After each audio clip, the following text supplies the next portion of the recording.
नमस्कार. आज आपण एका अशा पुस्तकाच्या स्रोतांवर सखोल चर्चा करणार आहोत, जे प्रचंड लोकप्रिय आहे आणि तितकंच वादग्रस्त सुद्धा. रॉबर्ट ग्रीन यांचं द 48 लॉज ऑफ पॉवर. हे पुस्तक सत्ता कशी मिळवतात, कशी टिकवतात, याचं एक प्रकारे विश्लेषणच करतं. पण आपण पुढे जाण्याआधी एक गोष्ट स्पष्ट करूया. आपला उद्देश कोणाला चुकीच्या गोष्टी शिकवणं नाहीये किंवा कपटी बनण्यासाठी प्रवृत्त करणं. तसं अजिबात नाही. बरोबर. उलट आपल्या आजूबाजूला म्हणजे ऑफिस असो किंवा समाज, सत्तेचे व्यवहार कसे चालतात हे समजून घेणं जास्त महत्वाचं आहे.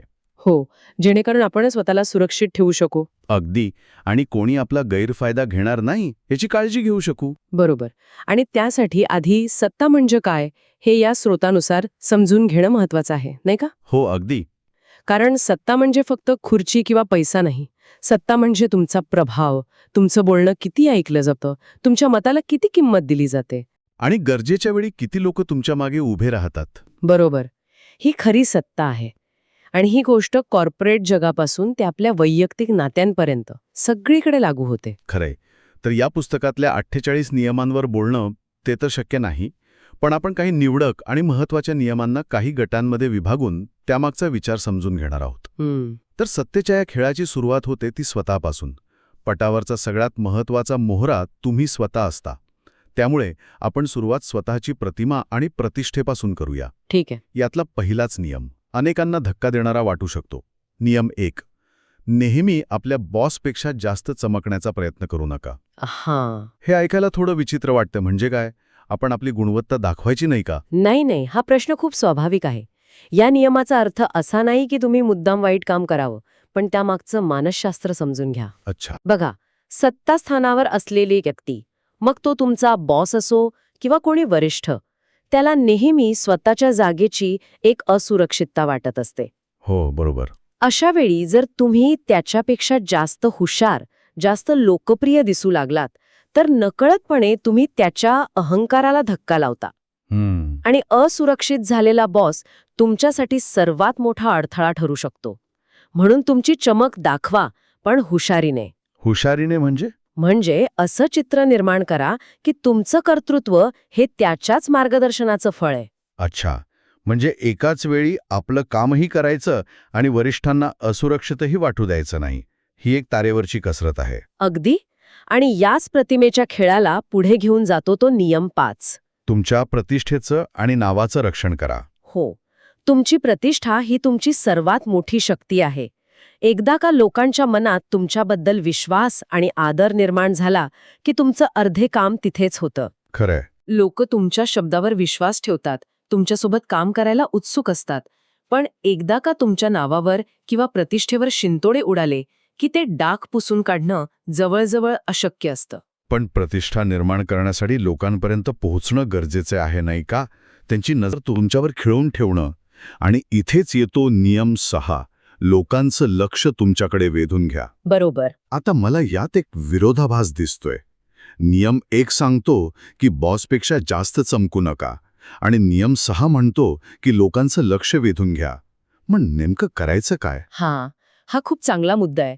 पण हा विरोधाभास नाही, तर एकाच नाण्याच्या दोन बाजू आहेत. म्हणजे याला सिलेक्टिव्ह व्हिजिबिलिटी म्हणजे निवडक दृश्यमानता म्हणता येईल. यातला खरा अर्थ कधी, कुठे आणि कसं लक्ष वेधून घ्यायचं हे समजण्यात आहे. अच्छा, ओके. बॉसच्या मीटिंगमध्ये किंवा त्याच्यासमोर तुमचं कर्तृत्व हे टीमवर्क किंवा त्याच्या मार्गदर्शनाचं फळ आहे असं दाखवायचं. पण इंडस्ट्रीमधल्या सेमिनारमध्ये, सोशल मीडियावर किंवा तुमच्या क्षेत्रातल्या इतर लोकांसमोर तिथे स्वतःची एक स्वतंत्र आणि मजबूत ओळख निर्माण करायची. वाह. म्हणजे आपल्या प्रतिमेचे 2 वेगवेगळे अवतार गरजेनुसार सादर करायचे. अगदी. यातून एक चित्र निर्माण होतं की तुम्ही बॉससाठी धोका नाही, पण जगासाठी एक महत्वाचे खेळाडू आहात. हे संतुलन साधणं हीच खरी कला आहे. एकदा का पटावरचा आपला मोहरा सुरक्षित झाला की मग पुढचा प्रश्न येतो तो इतरांशी कसं वागायचं. कारण सत्ताही कधीच एकट्याची नसते. बरोबर. आणि इथेच या पुस्तकातले काही नियम थोडे धक्कादायक वाटू शकतात, कारण ते मानवी स्वभावाच्या थेट आरशासारखे आहेत. हो. उदाहरणार्थ नियम 2.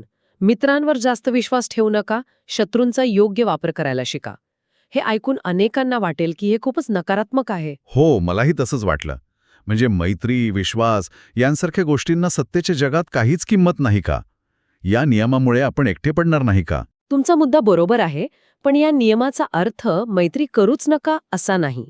त्यामागची कठोर वास्तविकता समजून घ्या. काय आहे ती? व्यावसायिक जगात मित्रांकडून नकळतपणे मत्सर किंवा असूया निर्माण होऊ शकते. ते तुम्हाला गृहीत धरू शकतात.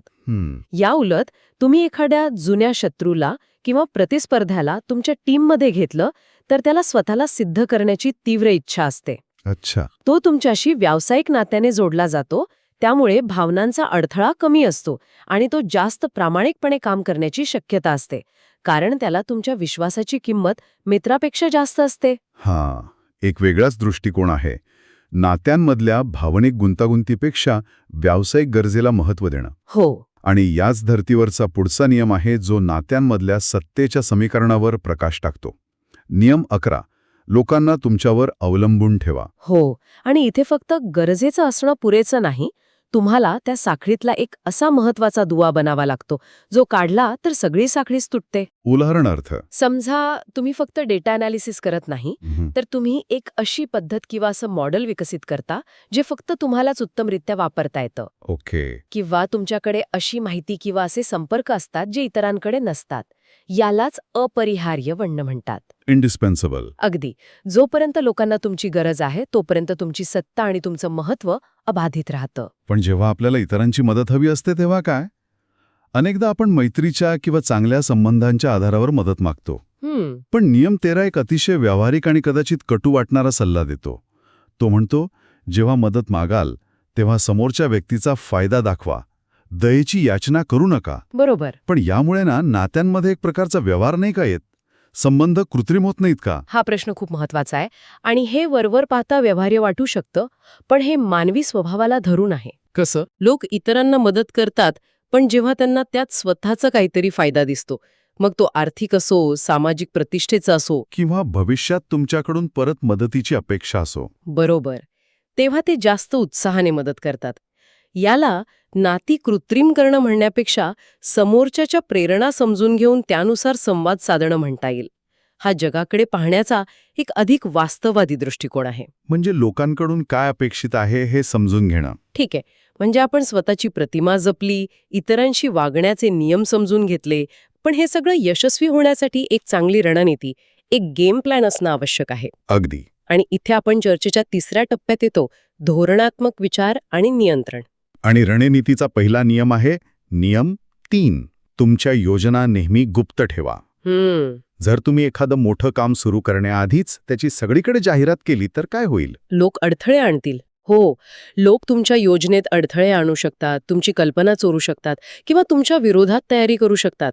गूढता एक शक्ती आहे. आणि ही गूढता जपण्यासाठी बोलण्यावर नियंत्रण ठेवणं महत्वाचं ठरतं. नियम 4. गरजेपेक्षा जास्त बोलू नका. मला वाटतं हा नियम तर आपल्या रोजच्या जीवनातही खूप लागू होतो. नक्कीच. कमी बोलणाऱ्या व्यक्तीच्या शब्दाला वजन असतं.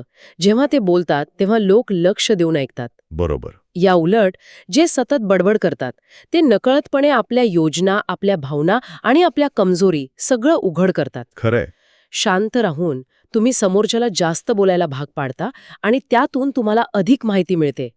कमी बोलणं तुम्हाला अधिक शक्तिशाली बनवतं, कारण लोकांना कधीच कळत नाही की तुमच्या मनात नेमकं काय चाललंय. हे एका बुद्धिबळाच्या खेळासारखं वाटतंय, जिथे तुम्ही समोरच्याच्या चालीचा अंदाज घेण्यासाठी शांतपणे वाट पाहता. अगदी. आणि याच खेळाला पुढे नेतो तो नियम 29. सुरुवातीपासून शेवटपर्यंतची पूर्ण योजना करा. बरोबर. अनेक लोक फक्त पुढच्या एका पावलाचा विचार करतात, पण यशस्वी लोक पहिल्यांदाच अंतिम ध्येय काय आहे हे ठरवतात आणि तिथपर्यंत पोहोचण्याचा संपूर्ण नकाशा मनात तयार करतात. याचा फायदा काय होतो?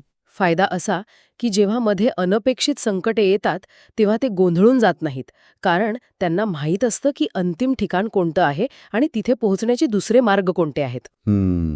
लांबचा विचार केल्याने छोट्या छोट्या पराजयांनी खचून जायला होत नाही. तुम्ही एक मोहरा गमावला तरी चालेल, पण खेळ जिंकायचा आहे हे तुम्हाला माहीत असतं. आणि या सगळ्या नियोजनातला एक नियम मला सर्वात प्रभावी आणि तितकाच धोकादायक वाटला, तो म्हणजे नियम 33. लोकांच्या कमकुवत बाजू ओळखा. हो, हा नियम गेम चेंजर ठरू शकतो. कसा? प्रत्येक व्यक्तीची काहीतरी भावनिक गरज असते. असुरक्षितता, भीती किंवा एखादी गुप्त इच्छा असते. ही त्याची कमकुवत नस असते. अच्छा. जर तुम्हाला ती समजली तर परिस्थितीवर नियंत्रण मिळवणं खूप सोपं जातं. तुम्ही त्यांच्या त्या गरजेला किंवा भीतीला हात घालून तुम्हाला हवं ते काम करून घेऊ शकता. पण याचा वापर हो, या नियमाचा वापर अत्यंत जबाबदारीने करायला हवा, कारण तो दुधारी तलवारीसारखा आहे. खरंय, पण आपण कितीही नियोजन केलं तरी प्रत्येक वेळी परिस्थिती आपल्या नियंत्रणात नसते की नाही? कधीच नसते.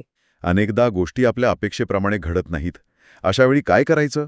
इथे येतो आपला शेवटचा आणि महत्वाचा विभाग, लवचिकता आणि स्वतःमध्ये बदल घडवणे. अगदी. आणि त्यासाठी नियम 22 खूप महत्वाचा आहे. कधीकधी हार मानून शक्ती वाचवा. याला सरेंडर टॅक्टिक म्हणतात. म्हणजे पळून जायचं? नाही, पळून जायचं नाही. प्रत्येक लढाई लढण्यासारखी नसते. काही वेळा आपल्याला दिसतं की समोरचा खूप शक्तिशाली आहे किंवा परिस्थिती आपल्या विरोधात आहे. अशावेळी स्वाभिमान किंवा हट्टीपणा दाखवून लढण्यापेक्षा तात्पुरती माघार घेणं शहाणपणाचं ठरतं. ही हार नसते, तर भविष्यातल्या मोठ्या विजयासाठी आपली शक्ती, वेळ आणि संसाधने वाचवण्याची एक रणनीती असते. म्हणजे योग्य लढाई निवडणं हे जिंकण्याइतकंच महत्वाचं आहे. बरोबर. आणि फक्त माघारच नाही, तर कधीकधी स्वतःला पूर्णपणे बदलून टाकणंही गरजेचं ठरतं. नियम 25 सांगतो, स्वतःला नव्या रूपात सादर करा, रिक्रिएट युअरसेल्फ. हो, हा एक खूप शक्तिशाली विचार आहे. तुमची ओळख लोकांनी तुमच्यावर लादलेल्या अपेक्षांनुसार बनवू नका. तुम्ही स्वतः तुमची प्रतिमा तयार करा. म्हणजे लोकांना तुमच्याकडून काय अपेक्षित आहे या चौकटीत अडकू नका. वेळोवेळी स्वतःच्या वागण्यात, बोलण्यात, कामाच्या पद्धतीत असे बदल घडून आणा की लोकांना आश्चर्य वाटेल. यामुळे तुम्ही नेहमीच ताजे आणि अपेक्षेच्या पलीकडचे राहता आणि लोक तुम्हाला कधीच गृहीत धरू शकत नाहीत. आणि या सगळ्या नियमांचा कळस म्हणजे शेवटचा नियम, नियम 48. परिस्थितीनुसार स्वतःला बदला, ॲझ्युम फॉर्मलेसनेस. पाण्याप्रमाणे प्रवाही रहा. हो. बरोबर. पाणी जसं भांड्याचा आकार घेतं तसं बना. जे लोक एकाच विचाराला, एकाच पद्धतीला चिकटून राहतात ते काळाच्या ओघात मागे पडतात. खरंय. खरी सत्ता ताठरपणात नाही तर लवचिकतेमध्ये आहे. परिस्थिती ओळखण्याची क्षमता, योग्य वेळी माघार घेण्याची समज आणि स्वतःला सतत नव्याने घडवण्याची तयारी, हे गुण दीर्घकाळ यशस्वी राहण्यासाठी आवश्यक आहेत. तर या सगळ्या चर्चेचा अर्थ काय आहे? आपण काही महत्त्वाचे नियम पाहिले. स्वतःची प्रतिमा जपण्यापासून ते इतरांशी वागण्याचे डावपेच, धोरणात्मक नियोजन आणि शेवटी लवचिकतेपर्यंत. या स्रोताचा अंतिम संदेश खूप महत्त्वाचा आहे. या पुस्तकाचा उद्देश तुम्हाला वाईट किंवा कपटी व्यक्ती बनवणे नाही. नाही, अजिबात नाही. उलट जगाची आणि मानवी स्वभावाची एक काळी बाजू जी अनेकदा उघडपणे बोलली जात नाही ती समजावून सांगणे आहे. बरोबर. अंतिम निष्कर्ष असा आहे की हे नियम समजून घेतल्यास आपण स्वतःचं संरक्षण करू शकतो. जेव्हा कोणी आपल्या विरोधात हे डावपेच वापरत असेल तेव्हा ते आपल्याला ओळखता येतात. म्हणजे हे एक बचावात्मक ज्ञानाचं शस्त्र आहे. अगदी. खरी सत्ता दुसऱ्याला दाबण्यात नाही तर स्वतःला इतके मजबूत आणि सुजाण बनवण्यात आहे की कोणी तुम्हाला दाबू शकणार नाही. बरोबर. आणि या चर्चेच्या शेवटी श्रोत्यांसाठी एक विचार. हो, हे सर्व नियम वाचल्यावर आणि आजच्या जगाकडे पाहिल्यावर एक महत्वाचा प्रश्न उभा राहतो. कोणता? हे पुस्तक अशा काळात लिहिलं गेलं जिथे माहितीवर नियंत्रण ठेवणं सोपं होतं. पण आजच्या डिजिटल आणि पारदर्शक जगात जिथे प्रत्येक गोष्ट रेकॉर्ड केली जाते, प्रत्येक मेसेज, प्रत्येक कमेंट कायमस्वरूपी राहते, तिथे आपल्या योजना लपवून ठेवणे म्हणजे नियम 3 किंवा गूढता जपणे म्हणजे नियम 4 यांसारखे नियम अजूनही तितकेच प्रभावी आहेत का? हा खूप महत्वाचा प्रश्न आहे. की आता पारदर्शकता आणि प्रामाणिकपणा हेच सत्तेचे नवे नियम बनत आहेत. सत्तेचे स्वरूप आणि नियम दोन्ही बदलत आहेत का? यावर नक्कीच विचार करायला हवा.